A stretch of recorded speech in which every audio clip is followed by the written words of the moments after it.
وسارعوا إلى مغفرة من ربكم وجنة عرضها السماوات والأرض أعدت للمتقين الذين ينفقون في السراء والضراء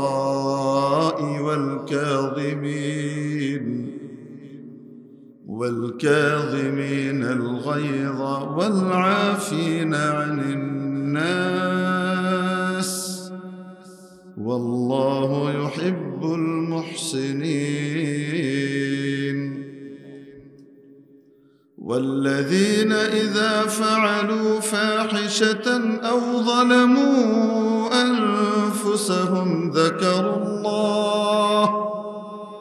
ذكروا الله فاستغفروا لذنوبهم ومن يغفر الذنوب إلا الله ولم يصروا على ما فعلوا وهم يعلمون.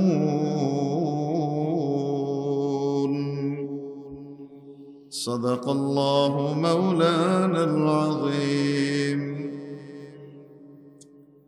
ঐতিহ্যবাহী ভূঁইয়া সিরাজিয়া তাহফিজুল কোরআন মাদ্রাসা সুহিলপুর ব্রাহ্মণবাড়িয়ার উদ্যোগে আয়োজিত আজকের এই ইসলামী মহাসম্মেলনের সম্মানিত সভাপতি মহোদয়, জাতির বিবেক ওয়াজিবুল ইহতিরাম হাদারাতে উলামায়ে কিরাম, আজিজ তালাবা,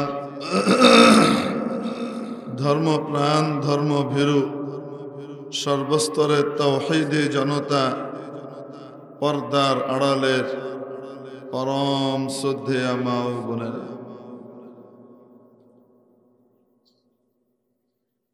আল্লাহ আমাদের মনিব, আমাদের মালিক। আল্লাহর পক্ষ থেকে আমাদেরকে আল্লাহর সাথে সম্পর্ক গড়বার জন্য একখানা কিতাব পাঠানো হয়েছে। সেই কিতাবের নাম কোরআনে করিম। এই কোরআনে করিমের সাথে যার সম্পর্ক যত বেশি হবে, আল্লাহর সাথেও তার সম্পর্ক তত বেশি হবে। এই কোরআনের থেকে যে যত দূরে যাবে, আল্লাহর কাছ থেকেও সে ততটাই দূরে যেতে থাকবে। প্রিয় উপস্থিতি, আজকে গোটা দুনিয়ায় মুসলমান পশ্চাৎপদ, মুসলমান পিছিয়ে আছে। বরং যদি বলা যায় গোটা পৃথিবীতে নির্যাতিত কে যদি খুঁজে দেখা যায় তো মুসলমান। এটা বললেও ভুল হবে না যে আজকে মুসলমানের রক্ত পৃথিবীতে সবচেয়ে সস্তা জিনিসে পরিণত হয়েছে। পানিরও যে দাম আছে, রক্তেরও সেই দাম কাফের মুশরিক দেয় না। মুসলমানের এই দুর্দশার পিছনে কারণ এটা না যে তাদের অর্থনৈতিক শক্তি নাই, কারণ এটা না যে তাদের সামরিক শক্তি নাই, কারণ এটা না যে তাদের সায়েন্সের জোর নাই। কারণ যেটা, সেটা হলো কোরআন থেকে তারা দূরে সরেছে। মুসলমান যে এই বিপদের মধ্যে পড়েছে, বিপদ থেকে মুক্তির জন্য চেষ্টা করার দরকার আছে না নাই? একটা হায়াওয়ান, জানোয়ার, গরু, বাছুর, গাধা, সেও বুঝে বিপদে পড়লে মুক্তি পেতে হবে। এটার জন্য সে ছটফট করে এদিক ওদিক দৌড়াতে থাকে তার বন্দিত্ব ঘুচাবার জন্য, কোনো জায়গা দিয়ে মুক্তি পাওয়া যায় কিনা। জানোয়ার যদি তার আপদ বিপদ বালা মুসিবত থেকে মুক্তির জন্য ছুটোছুটি করতে পারে, চেষ্টা করতে পারে, আশরাফুল মাখলুকাত মানুষ এই অশান্তি পেরেশানি থেকে মুক্তির জন্য চেষ্টা করার দরকার আছে না নাই? আফসোস মানুষের এতটুকুও খবর নাই। তো এই মুক্তিটা কিভাবে পাবে? এই শান্তির অভাব দূর হবে কিভাবে? অভাব কখন আসে? সুখের অভাব, শান্তির অভাব, অর্থের অভাব, খাদ্যের অভাব, অন্য কিছুর অভাব, এই সবগুলো মানুষের জীবনে কখন আসে? যখন তার ভাবের অভাব হয়। অভাব মানে কি? ভাব নাই। ভাব মানে কি? মিল, মহব্বত, ভালোবাসা। আল্লাহর সাথে ভাব না থাকার কারণে, আল্লাহর সাথে মহব্বত নষ্ট হওয়ার কারণে, যেহেতু নষ্ট হয়ে গেছে ভালোবাসা আর ভাব, তাই দেখা দেয় অভাব, বিভিন্ন বস্তুর অভাব। এই সমস্যা থেকে উত্তরণের পথ কি? কোরআনের দিকে ফিরে আসা। তাহলে কোরআনে কারীমের শিক্ষাগুলোর উপরে আমরা আমল করব তো ইনশাআল্লাহ। আল্লাহ পাক যে আয়াত খানা আমি তেলাওয়াত করেছি, 3খানা আয়াত, এই আয়াতে কারিমাগুলোর ভিতরে রব্বুল আলামিন ইরশাদ করছেন, তোমরা আল্লাহর ক্ষমা পাওয়ার জন্য ধাবিত হও, আল্লাহর কাছে ক্ষমা চাও, মাফ চাও এবং ক্ষমা পাবার জন্য আল্লাহর দিকে ঝুঁকো, আগে বাড়ো, দৌড়াও। তাহলে কি হবে? আল্লাহর ক্ষমা পেয়ে গেলে জান্নাত পেয়ে যাবে। ওয়া জান্নাতিন, আল্লাহর ক্ষমা, তোমাদের রবের ক্ষমা এবং জান্নাতের দিকে দৌড়াও। আল্লাহ বললেন জান্নাতের দিকে দৌড়াও। যেতে মন চায় জান্নাতে? কয়েকজনের চায়, বোঝা গেছে, সবার তেমন আগ্রহ নাই। জান্নাতে আর গিয়ে কি করুন, খামাখা, তাই না? জান্নাতে যেতে মন চায়? কার কার মন চায়? মাশাআল্লাহ, আল্লাহ কবুল করে। এখন মনের মধ্যে একটা কথা আসতে পারে না, জান্নাতে যে যাব, যে জায়গা পামনি।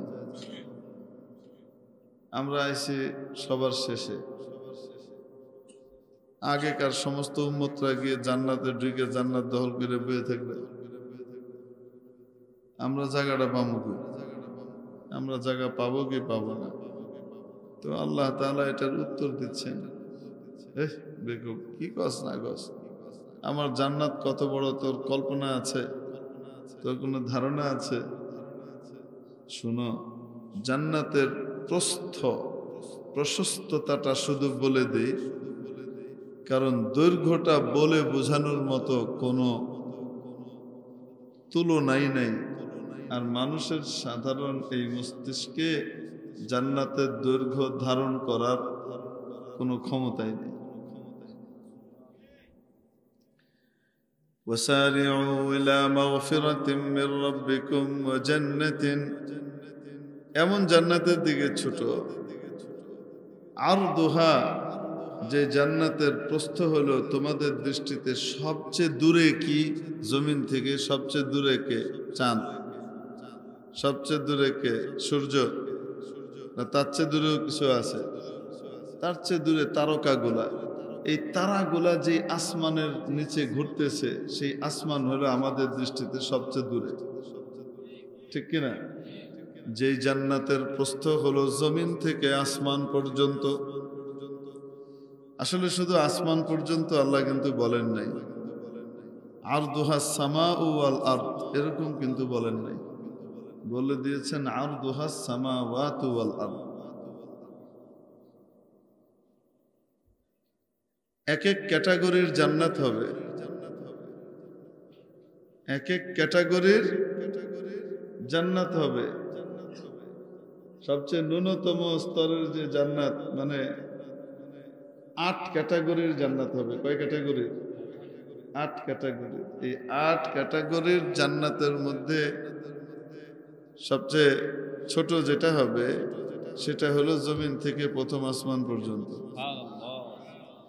এর উপরের যেটা হবে সেটা জমিন থেকে দ্বিতীয় আসমান পর্যন্ত, এটা হলো চওড়া। এর উপরের যেটা হবে সেটা জমিন থেকে তৃতীয় আসমান পর্যন্ত। কয় জান্নাত গেল? জি জি। এইভাবে যাইতে যাইতে যাইতে যাইতে 7 আসমান পর্যন্ত মনে করেন 7টা জান্নাত।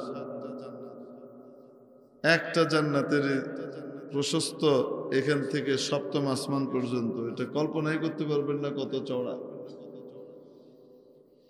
আর জান্নাতুল ফেরদাউস যেটা, ওইটার চওড়ার হিসাব দেওয়ার কোনো সুযোগই নেই। এটা কত চওড়া এটা আসমান দিয়েও বোঝানো যাবে না, এজন্য ওটার কোনো তুলনাই নেই।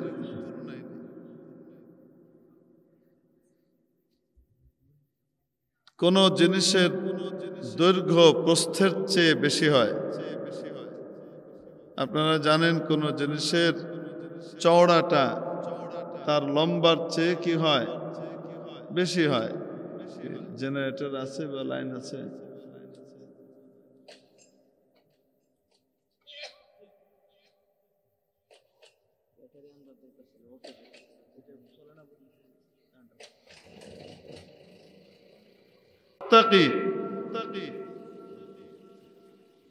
মুত্তাকি কারা? তাকওয়ার বহু স্তর আছে। আমরা মনে করি যে কেউ যদি নামাজ, রোজা, হজ, যাকাত এগুলা ঠিকঠাক মতো আদায় করে তাহলে সে মুত্তাকি। না, এটা তো মুসলমান যে হবে, যে ইসলামকে কবুল করবে, সে তো নামাজ পড়বে, রোজা রাখবে, আল্লাহ টাকা দিয়েছেন যাকাতও দিবে, আল্লাহ টাকা দিয়েছেন হজও করে। এগুলার মাধ্যমে একজন মানুষ মুসলমান হয়। মুত্তাকি হতে হলে আরো কিছু গুণের দরকার আছে। আল্লাহ তাবারাকা ওয়া তাআলা এই সামনে 4টা গুণের কথা বলেছেন। কয়টা? এই 4টা গুণও যদি অর্জন করতে পারো তাহলে বান্দা ও বান্দি তুমি মুত্তাকি হবে। আর যে মুত্তাকি হবে তার জন্য এই বিশাল জান্নাত। তাহলে মুত্তাকি হতে রাজি আছি আমরা? অতিরিক্ত কয়টা গুণ লাগবে? কয়টা? ভুলে যাবেন না মনে থাকবে? নাম্বার 1, আল্লাযীনা ইউনফিকুনা ফিস সাররাই ওয়াদ দাররা। ও বান্দা, যদি তুমি জান্নাতে যেতে চাও, যদি তুমি মুত্তাকি হতে চাও, তাহলে তুমি এই গুণ অর্জন করো। মুত্তাকিরা আল্লাহর রাস্তায় খরচ করে দিনে রাতে, কঠিন অবস্থায় এবং সহজ অবস্থায়, সচ্ছলতা এবং অসচ্ছলতা উভয় অবস্থায় আল্লাহর পথে সে খরচ করে। যে ধন দৌলত, টাকা পয়সা আমাদেরকে রব্বুল আলামিন দিয়েছেন, এগুলা মায়ের পেট থেকে আমরা সাথে করে এনেছি। আস্তে বলি, মায়ের পেট থেকে সাথে করে এগুলা নিয়ে এসেছি। কি বলেন আপনারা? কে দিয়েছেন? আরো আস্তে। অনেক সময় দেখা যায় যখন ব্যবসার ভিতরে লস হচ্ছে, চাকরি বাকরিতে ঝামেলা হচ্ছে, আয় রোজগার কমে গেছে, এরকম সময়ে দান খয়রাতের জন্য, চান্দার জন্য গেলে, আল্লাহর রাস্তায় দেন এ কথা বললে তখন কি বলে? এখন টাকা নাই, পয়সা নাই। টাকা হইলে, পয়সা হইলে আবার কি করব? দিব না, এখন সময় ভালো যাচ্ছে। আল্লাহ তাআলা বলেন না, এটা বলো না যে দিব না, বরং আল্লাহ তোমাকে যা দিয়েছেন তার মধ্যে থেকে কিছু অংশ আল্লাহকে দিয়ে দাও। যদি তোমার কাছে বেশি থাকে তো বেশি করে দাও, কম আছে তো কমই দাও, তারপরেও বলো না আমি দিতে পারবো না। এজন্য নবীজি বলেন ইত্তাকুন নার ওয়ালাউ বিশিক্কি তামরাহ, ইত্তাকিন নার ওয়ালাউ বিশিক্কি তামরাহ। জাহান্নামের আগুন থেকে নিজেকে বাঁচাও। লা হাওলা ওয়ালা কুওয়াতা ইল্লা বিল্লাহ। যদিও সেটা একটি খুরমা খেজুরের অল্প একটু অংশের মাধ্যমেই হোক না কেন। তোমার কাছে কিছু নাই, একটা খুরমা আছে, তার কিছু অংশ তুমি খাও, কিছু অংশ আল্লাহর রাস্তায় দাও। الذين ينفقون في السراء والضراء। আল্লাহর পথে খরচ করা আল্লাহর কাছে কত প্রিয়, কত প্রিয়, কত প্রিয়। বলবো নাকি? দুনিয়ার যে কোনো নেক আমল বান্দা করে, সেই আমলের অনুরূপ 10 গুণ আমলের সওয়াব দেওয়া হয়। কয় গুণ? মান জাআ বিল হাসানাতি ফালাহু 10 আমসালিহা। যে ব্যক্তি কোনো নেক কাজ করবে, আমার কাছে কোনো একটা নেকি নিয়ে আসবে, তাকে তার 10 গুণ সমপরিমাণ সওয়াব দেওয়া হবে। একটা আমল নিয়ে আসবে তো 10টা আমলের সওয়াব দেওয়া হবে।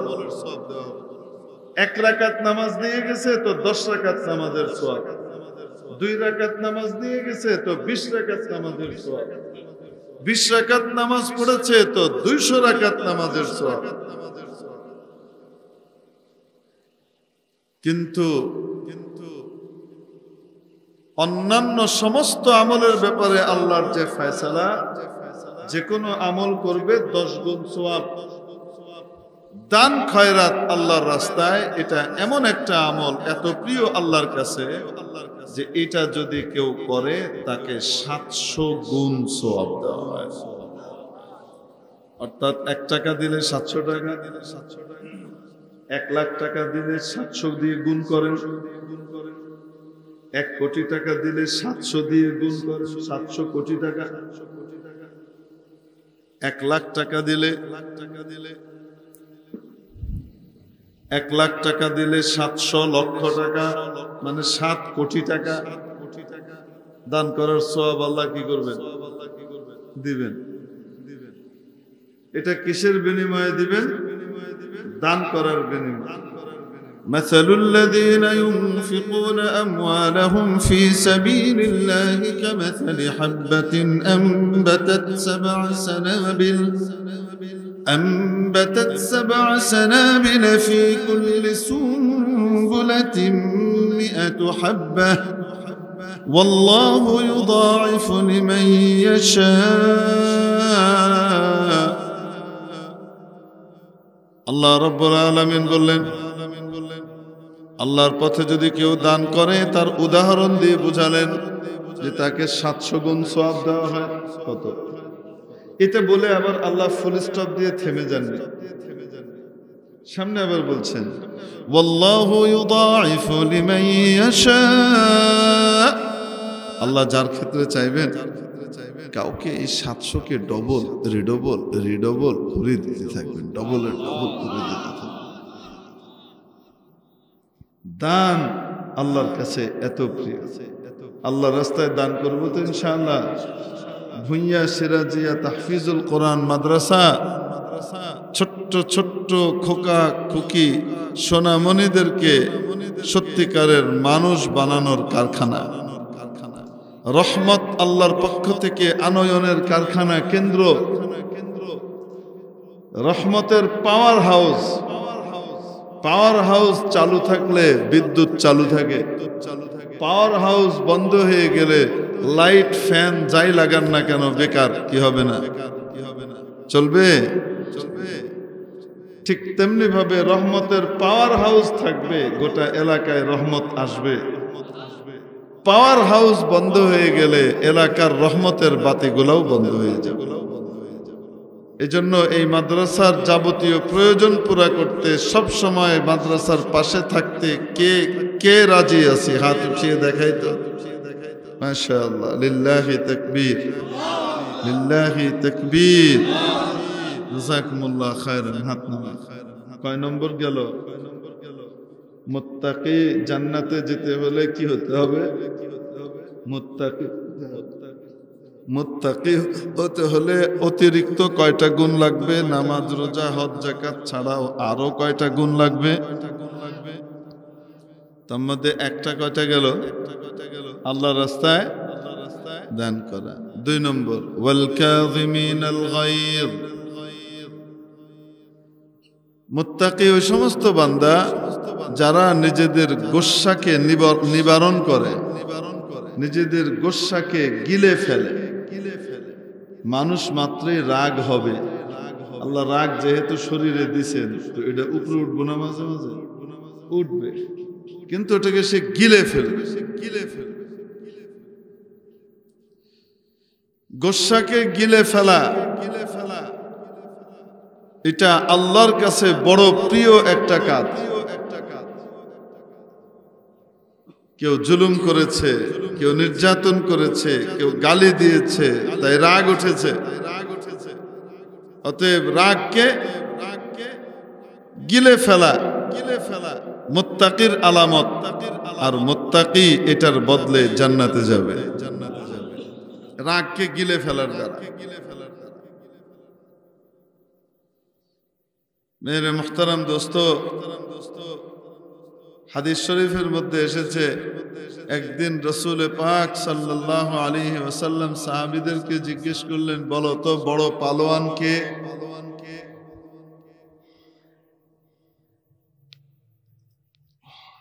সাহাবীরা অনেক চিন্তা ভাবনা করে একজনের নাম বললেন যে অমুক মদিনার সবচেয়ে বড় বাহাদুর পালোয়ান।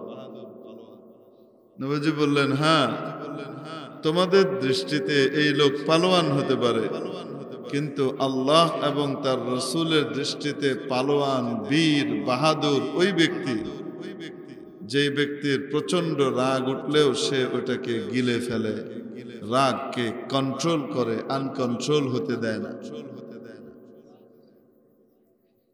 এই রাগ আর গোসা আনকন্ট্রোল হইলে জোড়ের নামে টঙ্গীর কাহিনী ঘটবে। হেরা করছে, আমরা কে লেগে করতাম না, বুঝেন না? গোসা উঠছে, রাগ উঠছে, কন্ট্রোল করতে না পারলে কি বিপদে পড়ে দেখেন। বিপদে পড়ে নাই মনে হয়? কি মনে হয় আপনাদের? সারা দেশ এখন কইতেছে গুন্ডা আর ডেহাইতার খুনি। ভাল লাগতেছে? কইনা গেলে এই জন্য রাগ গোসা উঠলে কন্ট্রোল যে করতে পারে সে আসল বাহাদুর, সে আসল বীর। আমরা অনেক সময় মনে করি যে কেউ উত্তর দিচ্ছে না, তাকে অনেকে অনেক কিছু খুঁচাইতেছে, সে কি দেয় না, উত্তর দেয় না, ভীরু কাপুরুষ না। নবীজির ভাষ্য অনুযায়ী রাগ ওঠার পরে সে রাগকে যে কন্ট্রোল করে এবং আয়ত্তে রাখে, নিয়ন্ত্রণে রাখে, এই হলো আসল বাহাদুর। এবং এই ধরনের বাহাদুরির কারণে ইসলাম পৃথিবীতে বিস্তার লাভ করেছে। হযরত আলী কাররামাল্লাহু ওয়াজহাহুর সাথে একবার এক কাফেরের লড়াই হচ্ছিল। হযরত আলী রাদিয়াল্লাহু তাআলা আনহু তাকে মাটিতে ফেলে দিয়েছেন। তাকে কোথায় ফেলে দিয়েছেন? মাটিতে ফেলে দিয়েছেন, দিয়ে তার বুকের উপরে চেপে বসেছেন। এখন ফাইনাল খেলা হবে। কি হবে? যুদ্ধের ভিতরে লড়াইয়ে নামছো তুমি, এখানে তো চুমাচুমির কিছু নাই। লড়াই আর যুদ্ধের ভিতরে কি মায়া নাকি? লড়াই তো লড়াই। নবিয়ুল মালহামা, নবীজির এক পরিচয়, আমি মহা যুদ্ধবাজ নবী। সুবহানাল্লাহ। প্রয়োজনে শান্তি প্রতিষ্ঠার জন্য যুদ্ধ করতে হয়, ঠিক কিনা? অস্ত্র ডাকাতের হাতে, চোরের হাতে অশান্তির কারণ, প্রশিক্ষিত সেনাবাহিনী, আইন শৃঙ্খলা রক্ষাকারী বাহিনীর কাছে শান্তির কারণ। বুঝাইতে পারিনি? দুইজন ব্যবহার করে কয় উদ্দেশ্য? দুইজনের উদ্দেশ্য দুইটা হয়। তো নবীজি সাল্লাল্লাহু আলাইহি সাল্লাম নিজের পরিচয় দিয়েছেন, আমি মহাযোদ্ধা নবী, মহাযুদ্ধবাজ নবী। যুদ্ধের দরকার পড়লে সেখানে ভীরু কাপুরুষের মতো পিছিয়ে থাকে না, সেখানে লড়াই তো লড়াই, সমানে সমান। এখন যখন কাফের হযরত আলীকে মারবার জন্য এতক্ষণ চেষ্টা করেছে, পারে নাই, হযরত আলীর কাছে পরাস্ত হয়ে গেছে রাদিয়াল্লাহু তাআলা আনহু। হযরত আলী রাদিয়াল্লাহু আনহু তার বুকের উপরে চেপে বসেছেন। এখন তলোয়ারের কোপ দিয়ে কি করবেন? গলাটা কাটবেন। লোকটা গালিবান ইহুদি ছিল। ইহুদিদের মতো হারামি দুনিয়াতে খুব কম আছে। হারামের বহুত স্তর আছে, তবে ইহুদিদের মতো হারামের স্তর মনে হয় আর কেউ ক্রস করতে পারবে। শয়তান দেখলে ওই এলাকা ছেড়ে চলে যায়, খাইছে কাম, এরা তো আমার চেয়ে বড় শয়তান, না জানি আমার সাইজ করে দেয়। শয়তান বলে গেছে এক জায়গায়, এক মাঠে, কি করবে? পোলা প্যান্ডে দিয়ে শয়তানি করাবে, কাগরে দিয়ে। ছেলেরা দুষ্টুমি করে না, তাদেরকে দিয়ে শয়তানি করাবে। তো শয়তান ওখানে গিয়ে একটা ঘোড়া সেজে গেছে। কি সেজে গেছে? ঘোড়া। সে ঘোড়ার চড়ে এখন পোলা প্যান্ডে দুষ্টামিতে লাগাইতেছে। পোলা প্যান্ড তো খুব খুশি, আরে দারুণ ঘোড়া আমাদের সাথে খেলে, বুঝুন নাই? চল ঘোড়ার উপরে উঠি। সব ঘোড়ার উপরে উঠছে। উঠার পর দেখে এখন কি নাই, আর জায়গা নাই, তো কই বসবে? কোনো অসুবিধা নাই, চল ওখানে যাই। কই? ওই যে ঝাড়ে যাই। ঝাড়ে গিয়ে বাঁশ একটা কাটছে, কাইটা সেই বাঁশ ওই ঘোড়ার পিছন দিয়ে ঢুকাইছে। ঢুকাই এবার সব ঘোড়া ওই বাঁশের উপরে বসে, এই যে দেখ ঘোড়ায় বসে। অসুবিধা কি? শয়তান দৌড় মেরে যে বাঘছে, এই এলাকায় আর কোনোদিন আসবো না, কারণ এখানে আমার দরকার নাই, আমার চেয়ে বহুত হায়ার গ্রেডের শয়তান বের হয়েছে। বুঝাতে পারি না মনে। এই জন্য এই ইহুদি গুলার দেখলে, বর্তমান যুগের ইহুদি যেগুলি, এগুলি আগের মতোই, এগুলি বদলায় নাই। কিছু মানুষ আছে ইহুদিদের ভিতরে ভালো, যারা শান্তি চায়। বেশিরভাগই হইল এই জায়নিস্ট যেগুলা, এগুলা এই জায়নবাদী ইহুদি যেগুলা, এগুলা ইবলিসের চাইতেও ইতর। ইবলিসও এদের কাছ থেকে ট্রেনিং নেয় শয়তানি কেমনি করতে হবে। হযরত আলী ইহুদির বুকে চেপে বসেছেন, এখন কল্লাটা কাটবেন। ওই হারামি করছেটা কি? হযরত আলীর মুখে ঘৃণার সাথে থুতু কিছু মারছে। কোথায় মারছে? মুখের ভিতরে এক দলা থুতু থুক করে মারছে। রাগটা কেমন উঠে বলেন তো দেখি, কন্যা কেন? থুতুটা মারার সাথে সাথে হযরত আলী রাদিয়াল্লাহু তাআলা আনহু তাকে ছেড়ে দিয়ে উঠে দাঁড়িয়ে গেছে।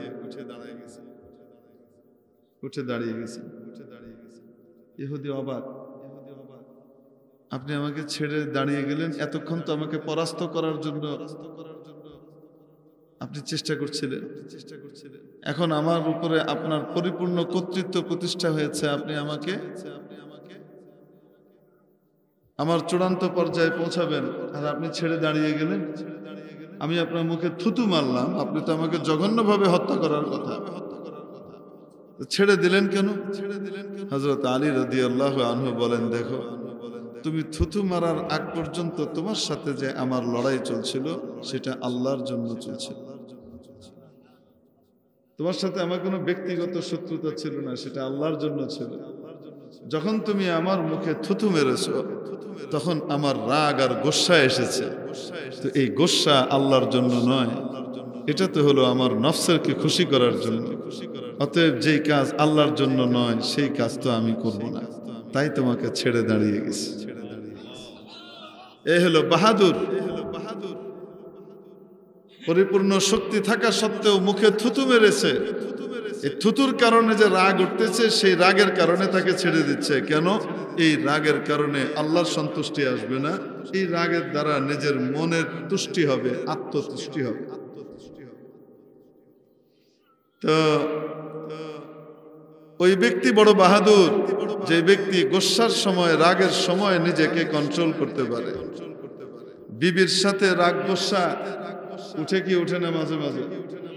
অতএব ধুমধাম মার দিয়ে দিব না কন্ট্রোল করব? চিন্তা করতে হবে যে তার সাথে আমি রাগ গোসা কন্ট্রোল করলে আল্লাহ আমাকে মুত্তাকির কাতারে শামিল করবেন আর আমি জান্নাতে যাব।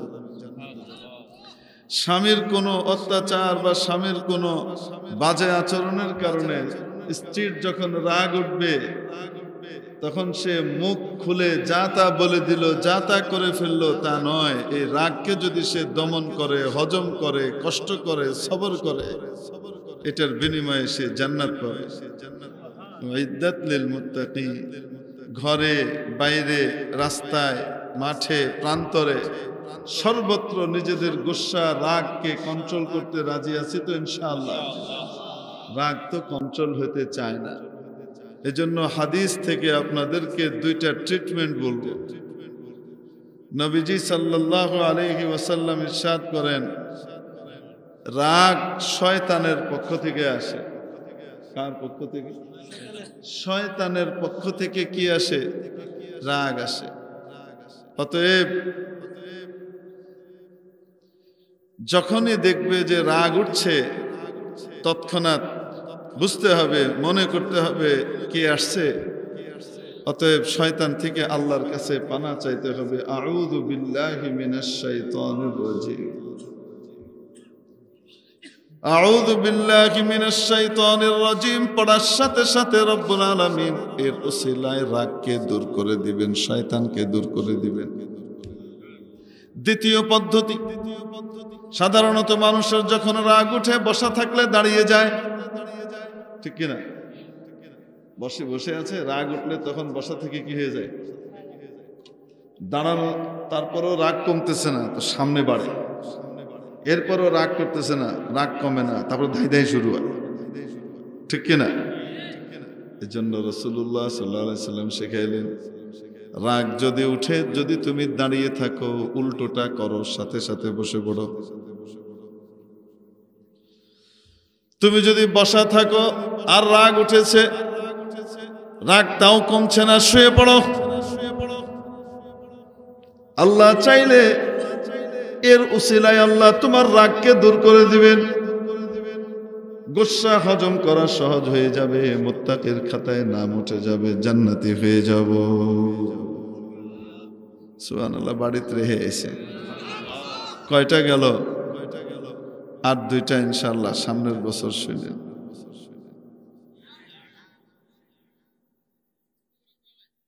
ছোট করে কয়ে না, বাট্টি করে কয়ে না, না والعافين عن الناس, মানুষকে ক্ষমা করে দেয়। যে জুলুম করেছে, নির্যাতন করেছে, অত্যাচার করেছে, অন্যায় করেছে, গালি দিয়েছে, জমি কেড়ে নিয়ে গেছে, দোকান কেড়ে নিয়ে গেছে, অন্যায়ভাবে জেলে ফেলে দিছে। অন্যায়ভাবে কি করেছে? জেলে ফেলে দিছে। কত রাগ, কত গুসা, কত কিছু, কিন্তু মাফ করে দিচ্ছে কেন? যে ব্যক্তির দুনিয়াতে মানুষকে মাফ করে দেয়। আরে রাগ উঠে না? জুলুম নির্যাতন হইলে, অত্যাচার হইলে রাগ উঠে না? আমার জিনিস কেউ কেড়ে নিয়ে গেলে রাগ উঠে না? আমার মাল কেউ কেড়ে নিয়ে গেলে রাগ উঠে না? আমার জমিটাকে যদি কেউ আইল বাড়ায় লইয়া ইয়ে কেটে ফেলে, রাগ উঠে না? আমার ধানগুলাকে নষ্ট করে দিল, মাছের ভিতরে গিয়ে বিষ দিয়ে দিল, রাগ উঠে কি উঠে না? উঠে কি উঠে না? কতভাবে রাগ উঠে। যদি মানুষ মাফ করে দেয়, রব্বুল আলামিন কিয়ামতের দিন ওই বান্দাকে মাফ করে দিবে। ওয়াল আফিনা আনিন নাস,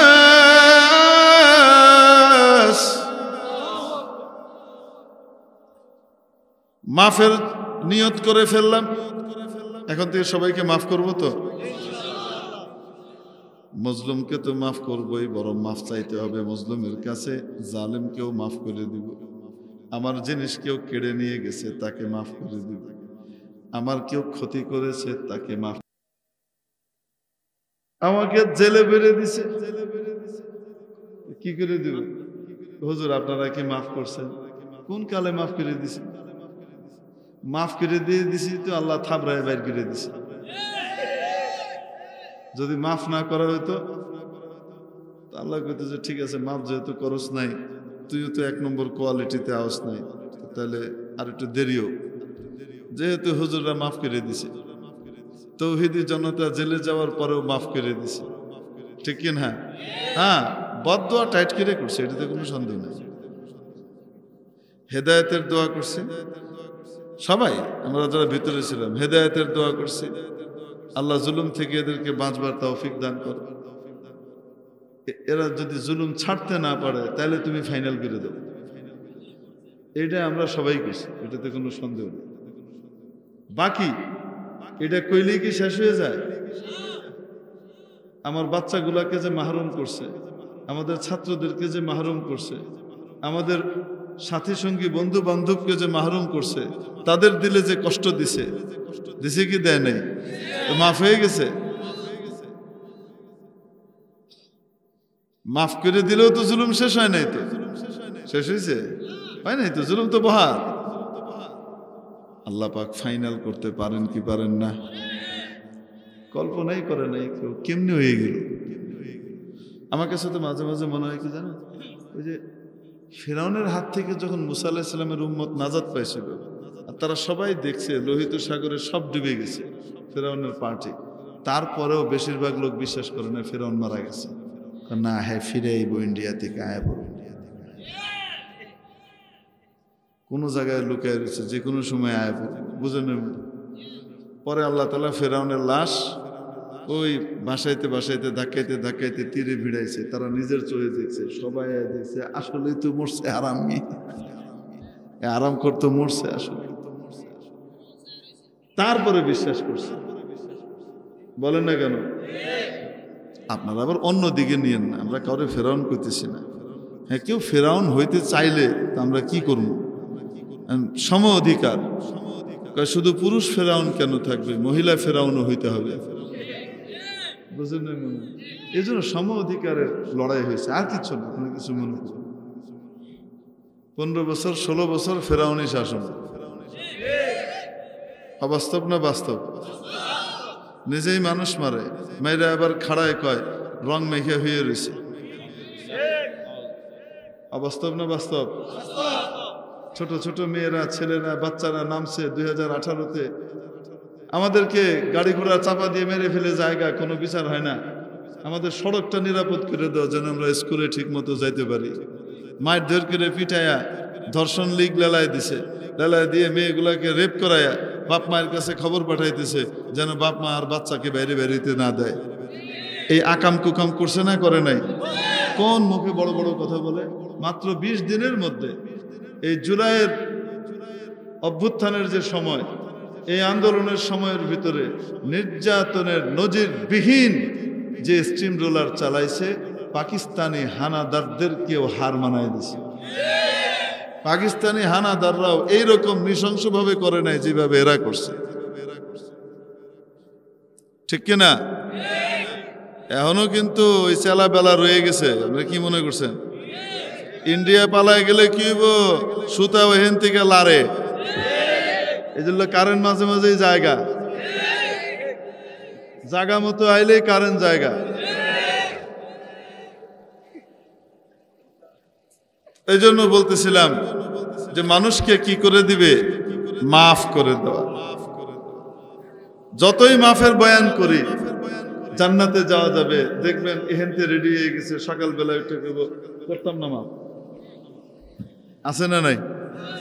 কি করব না? মাফ করব না। আল্লাহকে মাফ যদি না করো, বদলা যদি নিতে চাও নিতে পারো, তবে একটা নীতি শুনে নাও ইসলামের।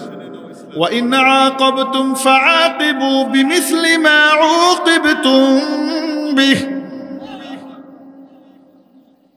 যদি তোমরা প্রতিশোধ নিতে চাও, বদলা নিতে চাও, তাহলে অতটুকুই নিবা যতটুকু সে করেছে।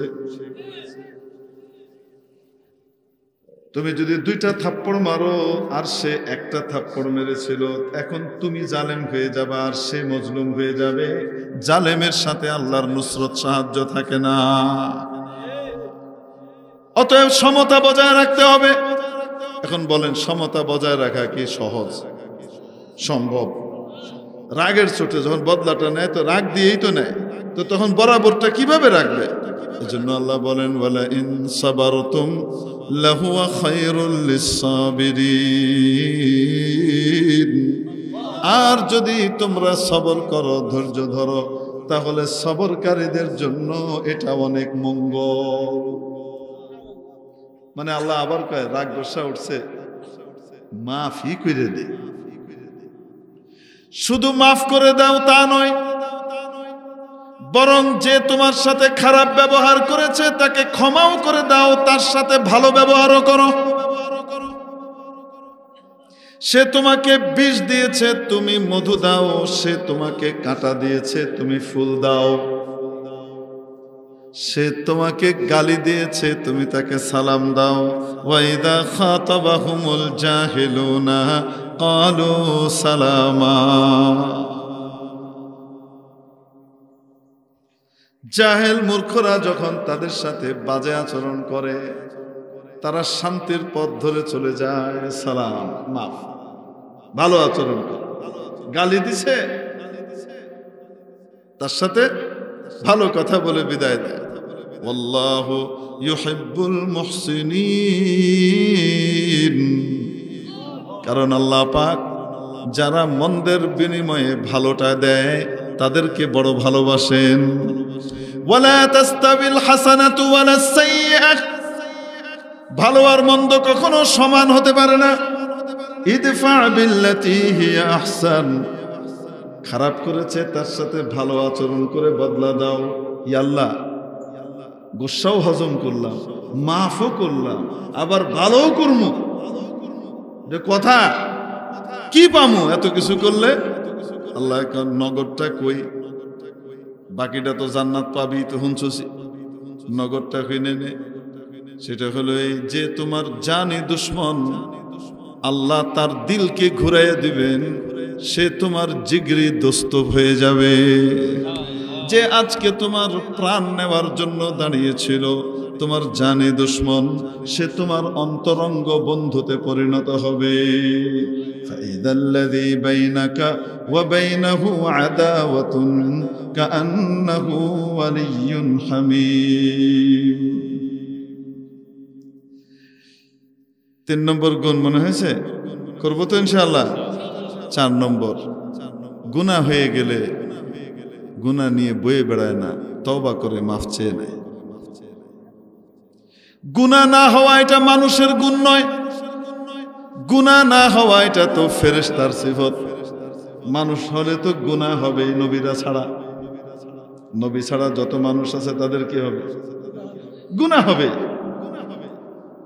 কিন্তু যে বান্দা গুনাহ মাফ চায়, আল্লাহ পাক ওই বান্দাকে বেশি পছন্দ করেন।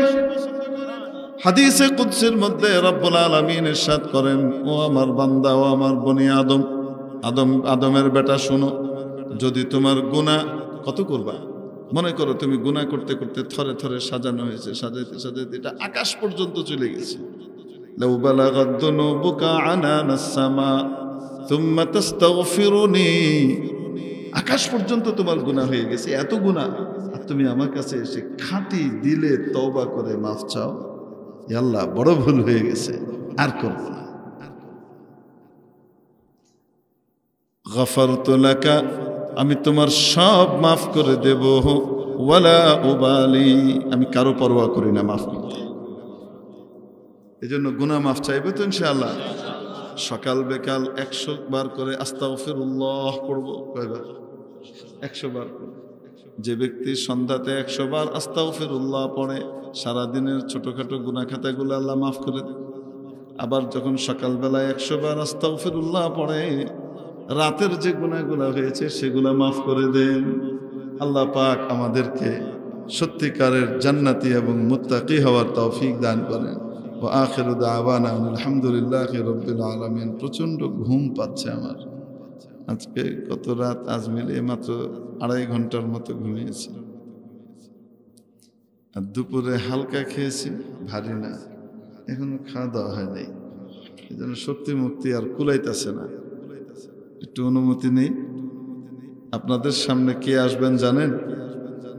যাকে দেখার জন্য আমরা ঢাকা থেকে আসি, যাকে একটা নজর দেখার জন্য ঢাকা থেকে আসি। আল্লাহর খাস ওলি, নেককার, পরহেজগার আসতেছে। আমাকে বলছেন হুজুর, হযরত শেখ আল্লামা সাজিদুর রহমান সাহেব দামাত বারাকাতুহু, আপনাদের ব্রাহ্মণবাড়িয়ার গর্ব, কৃতি সন্তান, আমাদের গোটা বাংলাদেশের গর্ব। অত্যন্ত খালিক, সৎ ব্যবহার, সুন্দর ব্যবহারের অধিকারী একজন মানুষ, নেক সালেহ, নরম দিলের মানুষ।